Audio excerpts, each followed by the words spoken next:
Welcome to the Work Positive Podcast with your host, executive coach, and culture architect, Dr. Joey Faucette. Discover strategies and tactics that work positive as Dr. Joey talks with industry leaders who create a positive work culture that attracts top talent and reduces team turnover.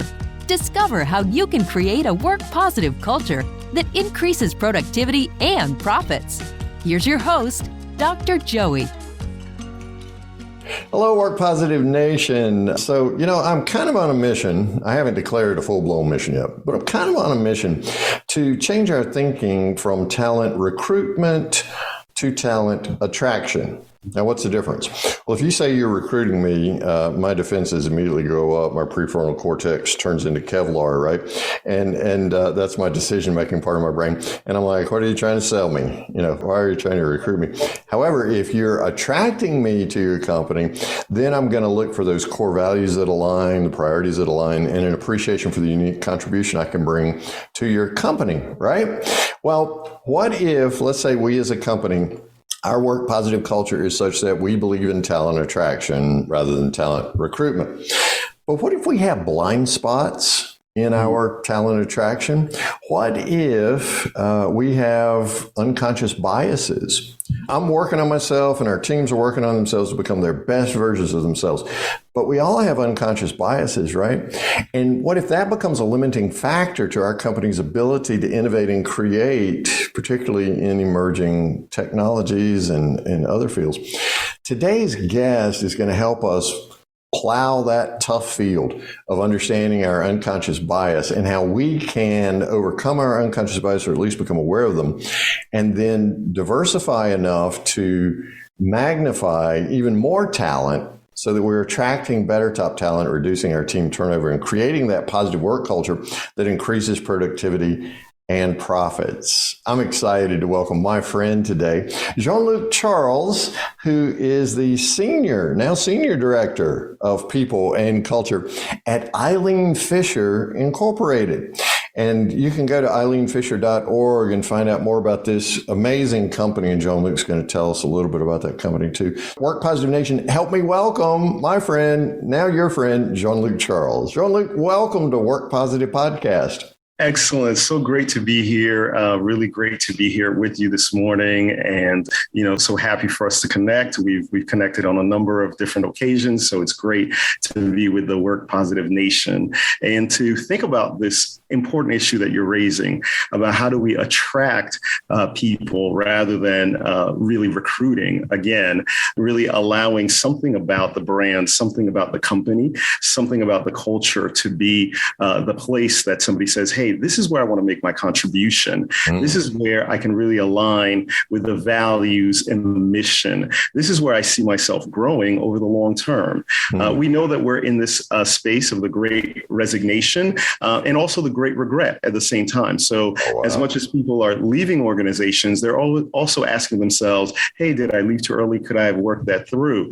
And so this is a chaotic space for organizations to really reflect around their own brand as an organization. And one of the things that blocks that from happening is when organizations are not aware of the biases that are systemic in the organization. And those biases could be cultural. Those biases could be indicative even from the talent connection, right? Who is featured on your website? Who do you speak to? The experience of the person going through the building a relationship with the organization. So I think this is an important topic, and I'm looking forward to digging in and thinking through around what organizations are doing. The organizations who are really leading the way, what are they doing around eliminating workplace bias? Yeah, and that unconscious bias, okay? Because sometimes I know I'm biased and I just don't care enough to change, right?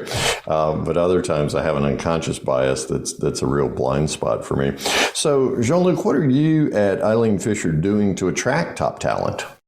Yeah. So, we continue to work on our brand every day. We have some core values that are really important to us and that, we share with people. And we work really hard to care for our existing employees so that even as they transition, they're transitioning with a really positive experience from the organization itself. So we see it as two ways, because for us, the experience of the close, there's a sense for us that the experience of the close is also part of how the relationships within the company are happening. And so we almost feel like you can feel, right? You can feel the experience from within. And, our customers say a lot about our clothes and how they feel wearing an Eileen Fisher piece. It's an amazing and wonderful experience. And we have very long-term and loyal customers. And in the same way, we try to create that same sense of joy, that same sense of energy. So for us, for instance, around the area of unconscious bias, we begin, as with anything, around awareness, developing that awareness within the organization. So we have a diversity, equity, and inclusion team. We have a cultural calendar where we're really trying to educate our community around the vast diversity of people that are coming into the workplace, and really working to help people understand, look, some of these biases come from our own lenses. Some of them come from our location in our society. Some of them come from our own personal, beliefs. Yeah, our stories. Habits, our stories. And so how do we develop awareness that as a human being, I am going to come in with some shortcuts, some biases, some ways for me to deal with chaos, some ways for me to deal with complexity. And yet, when I'm in the workplace, those biases, particularly those biases related to ethnicity and race and gender, those biases are going to have a huge impact on my ability to work well in teams, my ability to collaborate, my ability to really see people and to see the talent that they bring into any given situation. So to the degree that I begin with some awareness of that and I lower my own defense around that, and I'm less defensive around the biases that I'm bringing to the picture, to the moment, that's to the degree that I am able to then begin to take steps to face those biases. And that could be mitigating those biases. That could be inviting other people to be part of something that I'm doing.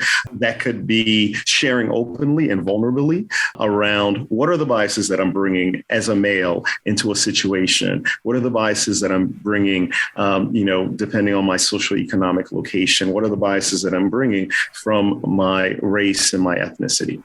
Oh, absolutely. So there's got to be a way, and what I'm doing here, Jean-Luc, is pairing quite nicely with attracting top talent and reducing team turnover. Because let's say you attract me. Let's say that I find very attractive Eileen Fisher's mission, to sustainable clothing, and then to be concerned about the carbon imprint and impact on the world, And I know at least 2/3 of Work Positive Nation leaned in and sat up and took notice when you said clothing twice right there. So you got to give us a fashion show before we're through here, or at least some indicator of what we could expect when we go to eileenfisher.org.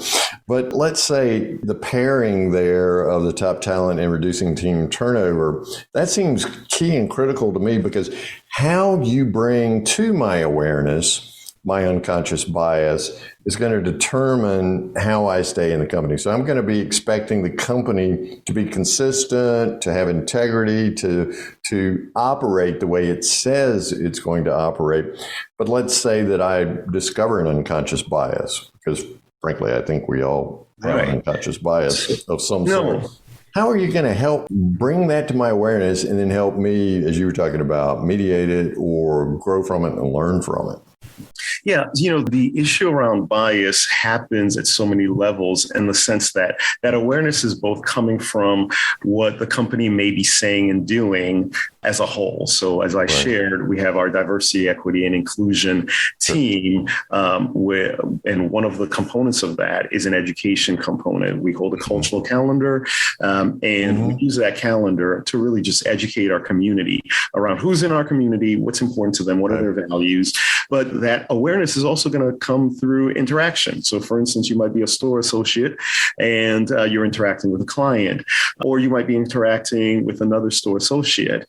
And in that interaction, the information around somebody's experience with you is going to come forward. So that may be a place where the awareness around bias comes in. And as a community, really thinking about, what does it mean as a community to think through all of those pieces. So, for us at Eileen Fisher, our values are that we're authentic. We thrive in our connection. We trust each other. We innovate through creativity. We're committed to the health of the whole, and we're united by purpose. So you can hear from our values that relationship, connection, and that dynamic is really important. And so for us, that is going to be an avenue of how people come to terms with their own bias and then the decisions that they make around that. So, the framework that we use is to do two things at the same time. And this comes from Robert Keegan, but it's to offer challenge and offer support. So without challenge, people are stagnated. People stay in their bias, and there isn't enough incentive to do the hard work of facing your own story and dealing with the parts of those stories that are the underlying beliefs that then lead to action and behavior that is biased.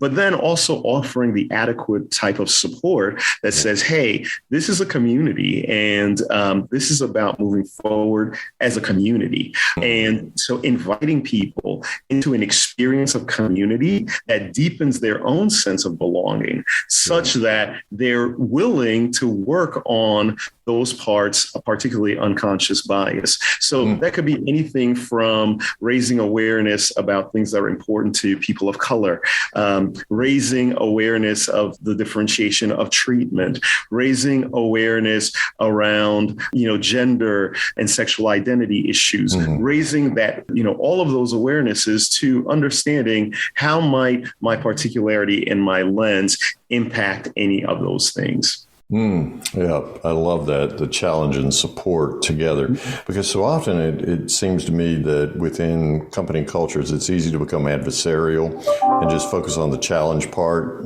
whether you're calling me a Karen or, whatever name or label you're hurling at me, that just doesn't seem to help me transform. And that's our goal, right? So I love the supportive environment. You and I are both, Jean-Luc Charles is my guest today here on Work Positive Podcast. He's with Eileen Fisher Incorporated. If you want to go to eileenfisher.org, if you have an opportunity. Yeah, eileenfisher.com. Yeah. .com. Okay, eileenfisher.com right now while we're talking. Feel free to look at that while you're listening here. You and I both are certified executive coaches, so we understand that awareness is just the first part, right? We then want to help the client, or in this case, the team member, choose some actions, right, that will bring into play that new awareness. And then, of course, the alignment between the action and the awareness is so important, and then bring about some accountability, personal accountability for the transformation. So somewhere between challenge and support is this process where awareness is raised. How do you, Jean-Luc, as a certified executive coach, work within the culture of Eileen Fisher to be able to help people make that connection to actions and to determine some accountability? Well, we've built some structures as a company around the issue of diversity, equity, and inclusion. So it's part of everyone's job description, just like our sustainability, action around sustainability is part of everyone's job description. So we expect everyone to be attending regardless of the task and the strategy. So that creates a framework. Second, we invite teams to have these conversations. It's part of our new hire orientation program. And then we offer anti-bias training, and we do programming around anti-racism training, so that we're actually giving people some very, very concrete steps. This isn't, these are not the kinds of things that you can do easily or even on the cheap. They really require a commitment to being the kind of organization where people are integrated regardless of their background, and they have equal access to opportunities within the company. So when we're talking about bias, unconscious or otherwise, we're really talking about our decision-making processes. We're talking about our results. We're talking about impact. So whether it's on an individual basis, who are managers thinking about as their high performers and how are their biases involved in those decision-making, to the outcomes that we look at and we measure as an organization. So we are paying attention, for instance, to our demographics. We're paying attention to our hiring. We're paying attention to our retention. We're paying attention in our exit interviews. We're paying attention to who's progressing and how they're progressing by demographic to the organization. And that data is a data point, but to turn it into insight then requires the kinds of conversations we need to have as an organization. So then that's part of, that's part of thinking about your culture. That's part of measuring your culture. That's part of, just being aware. How do all those things dovetail around culture? Well, and the thing I like is so often companies will state a mission or a set of core values and they make a nice, painting on the wall or statement on the wall. But you guys have really integrated it into professional and personal development plans for your employees. Yeah, absolutely. So our values are also attached to a set of behaviors that we say, here's what this value looks like when it's being manifested. So, and everyone has access to that. It's part of our new hire orientation. When we do our development process, we include and we structure that as part of the conversation between manager and employee. So talk to me about sustainability. Talk to me about how you've leaned into our values around diversity, equity, inclusion this year. What have you done? How have you educated yourself? What are the steps that you've taken? Because that's going to impact. So to the degree that it's an organization, we can be fluent. And the fluency is in our relationships with each other around these issues. And we are able to, in a relaxed manner, engage in conversation and communication. That's to the degree that that's going to show up in our close. That's to the degree that that's going to show up in our outreach. That's to the degree that that's going to show up organically to our customers. I love it. I love it. The KPIs are based on the behavior supported by the values, which leads to innovation and creativity, which makes for a better product, but also better marketing and greater customer base. Sure, So it's all connected. Yeah, it is. So the positive work culture increases productivity and profits is exactly what you're saying. And what are some of the challenges that you're facing, Jean-Luc? Well, I think the challenges ran the gamut from individual challenges. So there are persons for whom this conversation around race is very uncomfortable. And so, because it's uncomfortable and we tend to shy away from the discomfort, there's some people who feel like, well, that's not a conversation I want to have in the workplace. It is exactly the conversation we need to have in the workplace. Oh, it's exactly the one. Where else are you going to have it, Jean-Luc, if you don't have it right there, right? The impact of these biases are real and they affect the ability to have a work positive culture. Yeah. And ultimately, they affect the company's ability to compete and to have an impact in the world. For our organization in particular, this is a company and we're founder led. This is a company that wants to make an impact in the world. So, we want to be a force for good. So when you have that as a kind of North Star, you have an additional burden of really aligning yourself. And so then there are issues around our structures that we have to face. So there's the individual level, there's the structural level, there's the support mechanisms too. What is the support that we're giving to our leaders to be able to engage themselves and their teams around that? So it's very complicated work, and it requires, we're gladly supported by some good professionals and some key external partners. But I would say to anyone, this is not work that you can undergo without key partnerships. Yeah, exactly. And so often you've seen it, as have I. Someone internally will try to begin this process because it is mammoth, right? Yes. And just get overwhelmed by it and say, hey, this just is not worth it. But we spend 70%, to your point, we spend 70% of our waking hours at work. So if we're not having these conversations, as difficult as they may be, if we're not having them at work, where are we going to have them? Right. That's right. So, our work space is not just, for me, it's not just a place to do tasks. It's also, there's a component, right? There's an internal component, a connection to something bigger than ourselves. Yes. There's a manifestation of some bigger part. And so it makes sense to engage, at work around those things that are challenging. And that is part of turning our culture. Now, we're really fortunate at Eileen Fisher that is part of our brand. We're known as a company that has moments of silence before we begin meetings. We're known as a company that really spends time thinking about wellness and well-being. And that's not true of every culture, but wherever you are, whether you're an individual contributor or you're a team leader, you can create that work positive, angle. And that does begin with understanding yourself, understanding your own biases, and then gently, if need so, and forcefully, if not, raising that and really elevating the conversation. Jean-Luc Charles is the Senior Director of People and Culture at Eileen Fisher. Go there now. They got some great pictures of the clothing, by the way. I just got to say, that's wonderful, EileenFisher.com.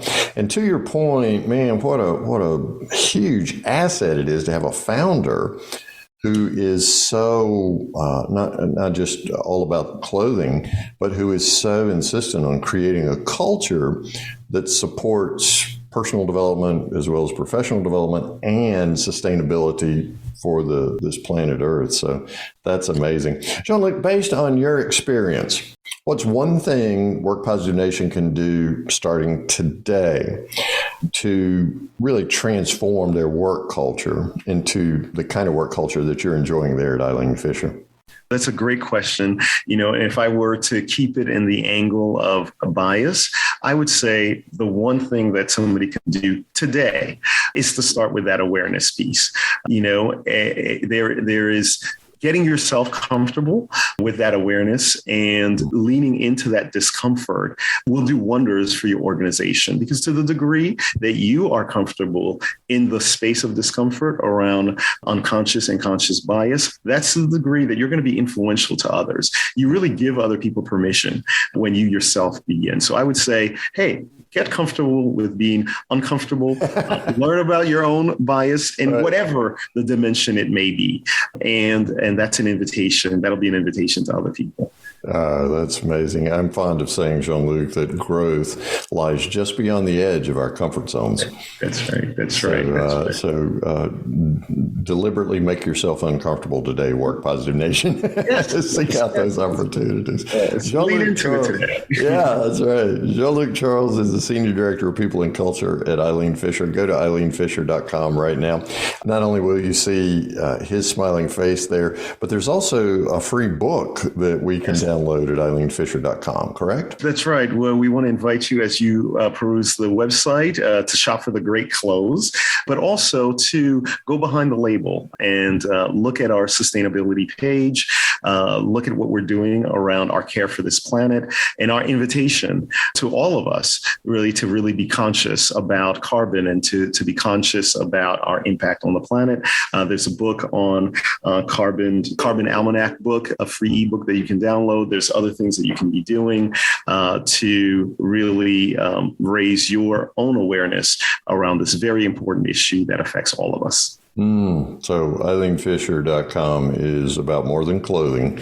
You can go there and know that you buy with the assurance that these products have been made with sustainability in mind, and you can get that free ebook, The Carbon Almanac. And you can also know that guys like Jean-Luc and lots of other amazing people are investing themselves in each other to create a work positive company culture.